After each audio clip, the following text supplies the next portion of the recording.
যে ব্যক্তি যৌবনকালে পাপ করে বয়সকালে তার কি পরিণতি হয় জানেন? শুনুন তাহলে। যৌবনকালে মানুষ নানা রকম কাজকর্ম করে থাকে, তখন তার বয়স কম, গায়ের শক্তি বেশি। অনেকে আছেন পাপ পুণ্যের কথা ভাবেন না, অনেকে আবার আছেন ভগবানকে বিশ্বাস করেন, সৎ পথে চলেন।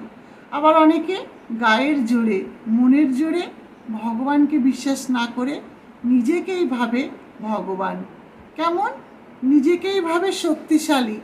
তাই অনেকে যৌবনকালে নানা রকম পাপকর্ম করে থাকে।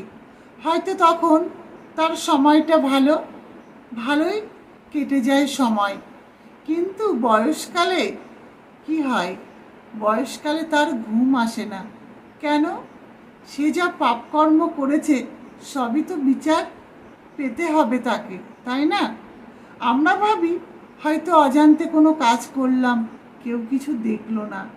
হয়তো এমন কোনো কাজ করছি কেউ হয়তো জানতেও পারলো না।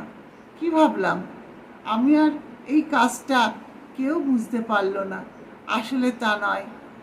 মাথার ওপর ভগবান আছেন, তিনি সব কিছু দেখছেন। চিত্রগুপ্ত সব কিছু লিখছেন এবং মৃত্যুর পরে সব কিছুর বিচার হবে। তাই আমরা যাই কর্ম করে থাকি না কেন আমাদের শাস্তি পেতেই হবে। তাই যৌবনকালে যদি কেউ পাপ কর্ম করে থাকে তাহলে বৃদ্ধকালে তার ঘুম আসে না। কেন আসে না? কারণ তার পাপকর্মের কথা শেষ বয়সে অবশ্যই মনে পড়বে।